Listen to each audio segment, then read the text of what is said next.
हर खबर पर होगी आपकी पकड़। डाउनलोड कीजिए एबीपी लाइव ऐप। देश के 7 राज्य बाढ़ से बेहाल हैं, जिसकी तस्वीर हर तरफ आप देख रहे होंगे।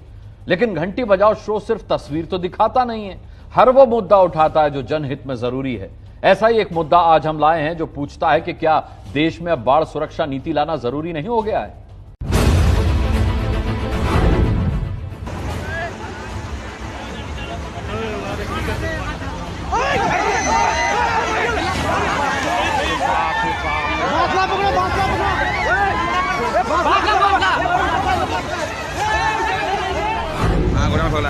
बिहार में किशनगंज का ये माली टोला गांव है।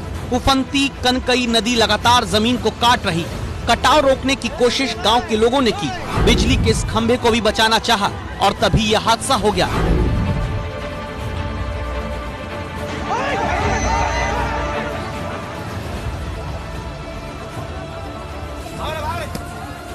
किशनगंज के ही मटियारी में ये निर्माणाधीन घर नदी से होते कटाव की वजह से देखते ही देखते जमींदोज हो गया।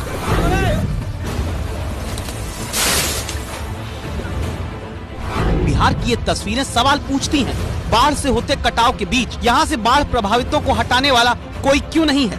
कटाव रोकने की कोई व्यवस्था क्यों नहीं है? जनप्रतिनिधि और सरकारी विभाग क्या कर रहे हैं? अफसरों की जवाबदेही तय क्यों नहीं होती? क्या देश में एक बाढ़ सुरक्षा नीति जरूरी नहीं है?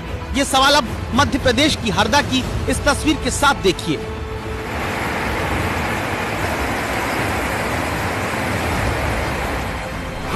हरदा में एक पहाड़ी नदी के बीचों बीच ये युवक घंटों फंसा रहा। कहीं से बचने की कोई उम्मीद जब नहीं दिखी तो दूसरे पत्थर का सहारा लेने की कोशिश में छलांग लगाई, कामयाब नहीं हो पाया, नदी में बह गया। सवाल है, बाढ़ में अगर नदी उफन रही है तो इस नौजवान को यहाँ किसने आने दिया? इसे रोकने वाला कोई क्यों नहीं था? जो लोग नदी में फंसे इस आदमी का वीडियो बनाते रहे, उन्होंने रेस्क्यू के लिए प्रशासन को क्यों नहीं बुलाया? क्या देश में अब एक बाढ़ सुरक्षा नीति जरूरी नहीं है? सवाल फिर हम उठाते हैं। आंध्र प्रदेश के अनंतपुर से आई तस्वीर दिखाते हैं।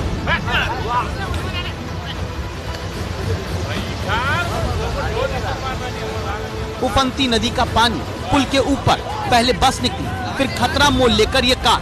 यही लापरवाही भारी पड़ी। कार में सवार लोग मौत के मुंह में जाने से किसी तरह बचे। अनंतपुर की ये तस्वीर बताती है कि सब कुछ देख और जानकर भी लोग लापरवाही करते हैं। ऐसी लापरवाही अनमैन्ड रेल ट्रैक क्रॉसिंग पर भी देखने को देश में मिलती रही है। फिर बाढ़ के दिनों में ऐसी जगहों पर लापरवाही करते लोगों को रोकने के लिए कदम क्यों नहीं उठाए जाते? जैसा कि बाढ़ से जूझते उत्तराखंड के पिथौरागढ़ सेना के जवान करते दिखे। तेज बहाव के साथ बहती नदियों ने सड़क और पुल तोड़ दिए। गांव चारों तरफ से आपदा में घिर गए तो बड़े से ड्रम में बैठाकर महिलाओं, बच्चों समेत हर जरूरतमंद को नदी के दूसरे छोर से सुरक्षित कुछ इस तरह निकाला गया।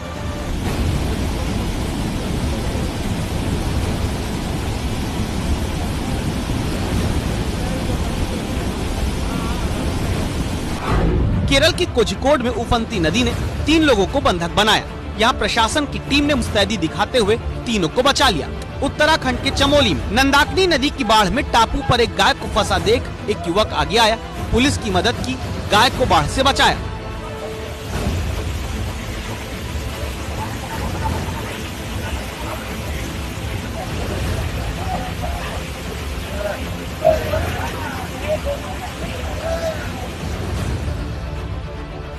देश के कई हिस्से हर साल बाढ़ में डूबते हैं, हजारों लोगों की जान जाती है, देश की संपत्ति का नुकसान होता है, असर पूरे देश पर पड़ता है। ऐसे में क्या ये जरूरी नहीं कि देश में अब एक बाढ़ सुरक्षा नीति आनी चाहिए? ऐसी नीति जिसमें जनता को बाढ़ से पहले ही अलर्ट करने की व्यवस्था हो। ऐसी नीति जिससे बाढ़ प्रभावित इलाकों में रेस्क्यू के लिए पहले से पुख्ता इंतजाम हो। ऐसी नीति बारिश और बाढ़ में लापरवाही रोकने, सचेत करने वाली टीम स्थानीय लोगों की मदद से प्रशासन बनाए। एबीपी न्यूज की इस राय से आप सहमत हैं तो 8422840000 पर घंटी जरूर बजाइए।